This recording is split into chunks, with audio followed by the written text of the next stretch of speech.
एक पुस्तक, एक जहाज आणि एक अशी भविष्यवाणी जी अक्षरशः खरी ठरली. टायटॅनिक बुडण्याच्या 14 वर्षाआधी त्यांच्यासारखं जहाज त्याच कारणाने त्याच ठिकाणी बुडेल असं लिहून ठेवलं गेलं होतं.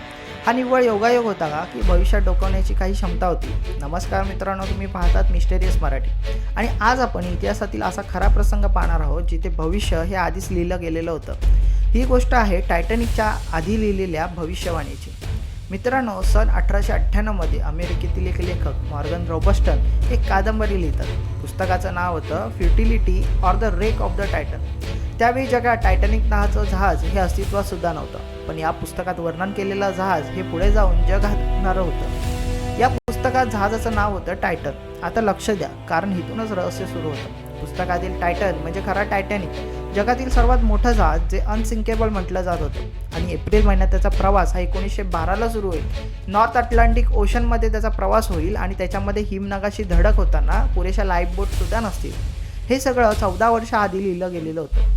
आता रोबस्टन ज्या पुस्तकात लिहिलेलं होतं की टायटन जहाज हिमनगाला धडकतं आणि हजारो लोक समुद्रात पडून मरतात कारण जहाजावरती पुरेशा लाईफ बोटच नसतात. आता वास्तव पाहूया. तर 1912मध्ये टायटॅनिक हिमनगाला धडकतो आणि 1500पेक्षा जास्त लोकांचा त्यामध्ये मृत्यू होतो. इतिहासाने शब्दशः पुस्तक वाचल्यासारखं वागलं. प्रश्न असा आहे की हा सगळा योगायोग होता का? तर जहाजाचं नाव हे जवळपास सारखं, घटनासारखी, वेळ, ठिकाण आणि कारण हे सगळं सारखं होतं. इतिहासकार म्हणतात की इतक्या गोष्टी एकत्र जुळणं अशक्यच आहे. काही लोक म्हणतात की रोबस्टनला भविष्याची झलक ही मिळालेली होती, तर काहींचा विश्वास आहे की ही कलेक्टिव्ह ह्युमन कॉन्शियसनेसची ताकद होती. टायटॅनिक दुर्घटनेनंतर रॉबस्टनला विचारलं गेलं की तुम्ही हे कसं ओळखलं होतं? तर त्यांचं धक्कादायक उत्तर होतं. ते म्हणाले की मी फक्त जे दिसत होतं ते लिहिलं, मला माहीत नव्हतं की ते सत्य ठरेल. पण प्रश्न हाच राहतो की त्याला दिसलं नक्की काय?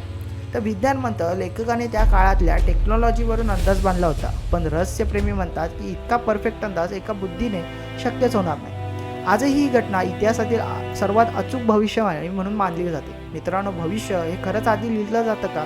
टायटॅनिकचं उदाहरण पाहिलं तर हा प्रश्न अजूनही अनुत्तरितच आहे. तुम्हाला काय वाटतं? हा निव्वळ योगायोग होता की भविष्य आधीच ठरलेलं असतं?